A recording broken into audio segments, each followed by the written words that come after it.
Bonjour, aujourd'hui on se retrouve pour une vidéo de cuisine dans laquelle je réalise un fondant au chocolat et à la butternut. Il s'agit d'une recette pour 8 personnes. Pour réaliser cette recette, il me faut 250 g de chocolat contenant 60 ou 70% de cacao, 5 œufs, 50 g de farine, 50 g de maïzena, 300 g de butternut cru que l'on cuit dans de l'eau et que l'on écrase. Pour cette vidéo, je l'ai déjà cuite et écrasée au presse-purée. Pour commencer, je fais fondre le chocolat avec de l'eau au micro-ondes. J'ai mis une cuillère à soupe d'eau, ce qui au final n'était pas assez car le chocolat est devenu un peu dur ensuite. Je vous conseille donc de mettre 2 ou 3 cuillères à soupe d'eau. Une fois que le chocolat est fondu, je rajoute tous les autres ingrédients, c'est-à-dire la farine, la maïzena, la butternut,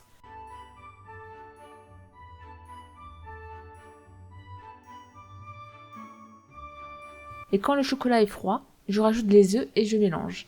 Alors moi personnellement j'ai mélangé à chaque fois que j'ai rajouté un nouvel ingrédient, mais ça c'est juste parce que j'aime bien mélanger.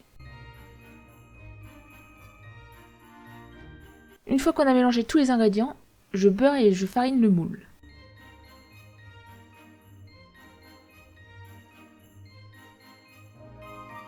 Ensuite je verse la préparation dans le moule et je vais faire cuire à 200 degrés Celsius. Moi personnellement la cuisson m'a pris environ 17 minutes. La cuisson dépend du moule et du type de four que l'on a. Je vous conseille donc de piquer le gâteau régulièrement pour vérifier la cuisson.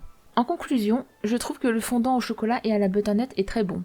Même s'il y a des morceaux de butternut dans le gâteau, je ne trouve pas cela dérangeant car la butternut est cuite et que je n'ai pas trouvé qu'elle avait de goût. Je conseille par contre de manger le fondant le jour même car je l'avais mis au frigo pour la nuit et le lendemain, la butternut avait rendu de l'eau.